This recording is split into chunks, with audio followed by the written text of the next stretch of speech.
వీళ్ళు కట్లలో కట్టబడి ఉండారయ్యా, ఇందులో నుంచి బయటకు రాలేకపోతున్నా, ఇందులో నుంచి బయటకు తీసుకురా ప్రభు. క్రైస్తవులు వచ్చి నా దగ్గర పెళ్లి సంబంధాలు చూడమంట. పెళ్లి సంబంధాలు చూడమని, ఏ సంబంధం చూడాలంటే మా కుల వాళ్ళనే చూడండి అంటారు. అంటే నేను ఇక వాళ్ళతో ఏం మాట్లాడలేను. అయితే మనసులో అనుకుంటాను, వీళ్ళు కట్లలో కట్టబడి ఉంటారు, ఇక అందులో నుంచి బయటకు రాలేరు. బయటకు రావాలంటే ప్రభువా నీ కృప ఉండాలి ప్రభు, నువ్వు కృప చూపించి వాళ్ళని విడిపించాయి. ఇలా చాలా కట్లలో కట్టబడి ఉండటం అన్నమాట. ఇందులో ప్రాముఖ్యంగా ప్రస్తుతం ఎక్కువగా మతం అనేటటువంటి కట్లు ఎక్కువగా ఉంది. ఇది చాలా చాలా భయంకరంగా తయారైపోయింది. ప్రాణాలు తీసేదాకా వెళ్ళిపోతాం.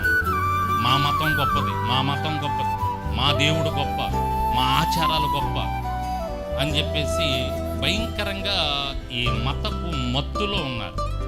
మనకందరికీ కావాల్సిన మతం కాదండి, మార్గం కావాలి. దేవునికి స్తోత్రం చెప్పండి. ఎక్కడికి మార్గం కావాలి?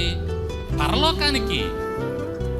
అందరూ భూమి మీద ఉన్న ప్రతి మానవుడికి ఒక మార్గం కావాలి.